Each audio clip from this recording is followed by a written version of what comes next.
To hear the biased press and Democrats tell it, we're living in a paradise of their making. From the dumbing down and deviancy being pushed in GovEd to the corruption at the DOJ and FBI, to rampant crime in our cities and at the border, and then staggering inflation. It's all good, according to them. But we cannot allow this dangerous fiction to take hold. It's time to stop pretending. That's our call to this nation in this afternoon's preamble. Joe Biden sat down with a left-wing extremist and race hustler by the name of Jonathan Capehart. Joe Biden, the man who some claim is running the executive branch, had another one of his classic displays of cognitive disconnect, an episode that has come to define his occupation of the Oval Office. It's my intention to run again, and we have time to make that decision. Dr. Biden is for it. Mr. President. Oh. Dr. Biden thinks that, my wife thinks that, that we're doing something very important. Now, there are people out there who will call that response cogent, competent, and normal. Those people are called left-wing extremists, and they populate the ranks of the Democrat Party, the GOP leadership, and the biased press. All other common sense folks know that is not normal, and they know that is scary. But faced with voters who are poised to hold the Democrats accountable for all of the harm they've been doing to the United States, the press is rallying to save their favorite party. Why? So that party can continue to harm Americans. Here's an MSNBS host dishing up the equivalent of peeing on America's feet and telling them it's raining. Despite all the good economic news, low unemployment, record job creation, wage increases, Social Security cost of living adjustment to 8.7%, the highest in 40 years, and yet poll after poll shows that the American people trust Republicans on the economy and think that Republicans should control Congress. How do you break through that? I'm not sure about the polls.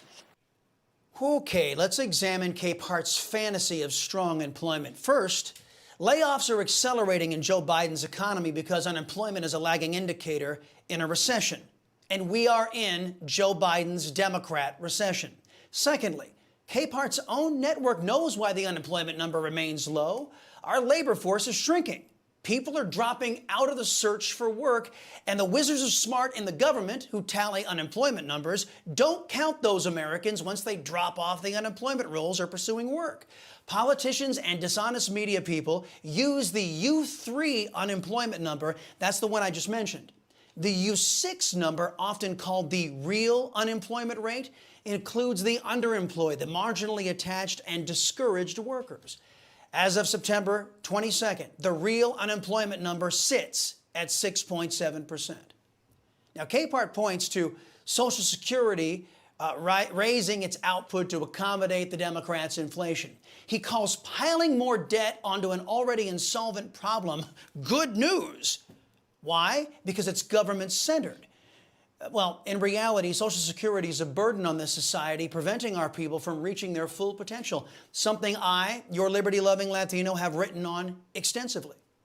Speaking of the Democrats' inflation, Capehart points to wage increases, but those increases are more than gobbled up by the Democrats' runaway inflation.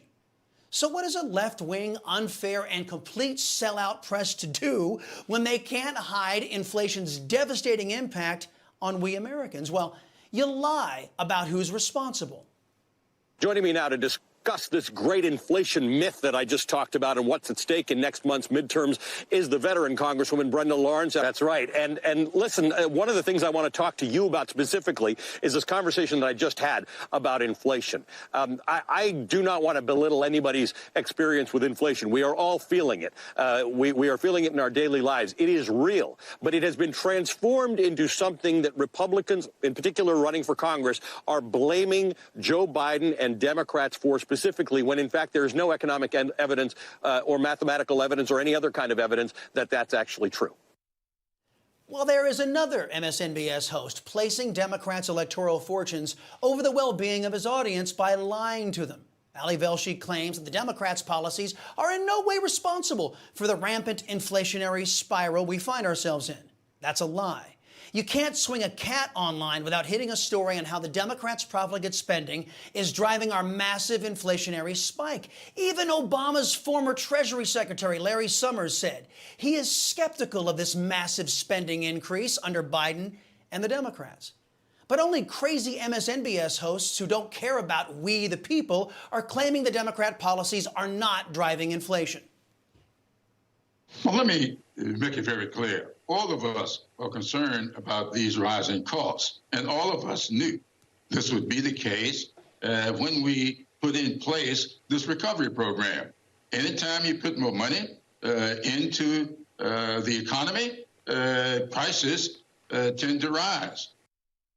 Okay, there you go. James Clyburn, a Democrat, just torpedoed the fantasy being pushed by MSNBS and their leftist hosts. Now, some of you might be asking, how can MSNBS and their hosts get away with saying things that are demonstrably false? Well, the answer is that's what MSNBS and the NBC properties encourage in their on-air talent. Ali Velshi has made a career of this.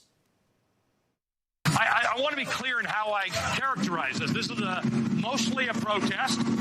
It is not, generally speaking, unruly, but fires have been started. Yeah, so folks who watch MSNBS do so to be lied to, even if it hurts them, even if they don't believe that fake news that flows from that network on a daily basis. So it's clear that the Democrats' don't blame us narrative has collapsed.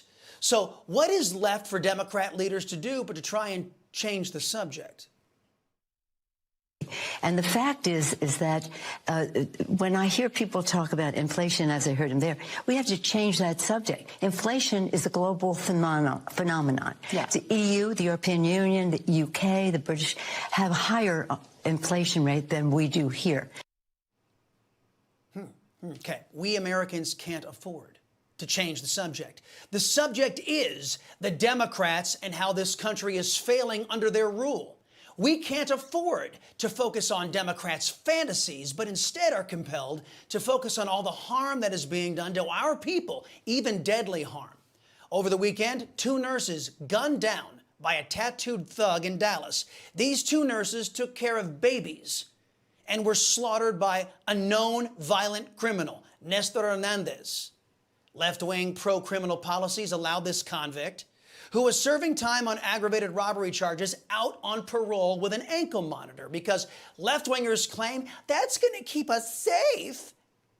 This follows incidents in Houston, where 2 murder suspects were released with ankle monitors. They went in to kill a constable. Another incident in Nevada, where an illegal alien with a rap sheet a mile long was allowed to kill 2 people and injure 6 others because left-wing government in California is arrayed at protecting illegal alien criminals from deportation, preferring illegals remain right here in America. Why? So they can kill Americans. In response to out-of-control crime, the people are rising up to hold Democrats accountable. This, in turn, threatens to take away harmful Democrat policies. The fish wrap, known as the New York Times, is reportedly leaping into action, refusing to report on that crime in an apparent bid to preserve cashless bail, a law that is working out well for criminal thugs, but leading to the harm and even death of the people of New York. My friends, we have got to stop pretending. Our safety, security, and prosperity are not worth sacrificing the real world for just so Democrats can remain in political power.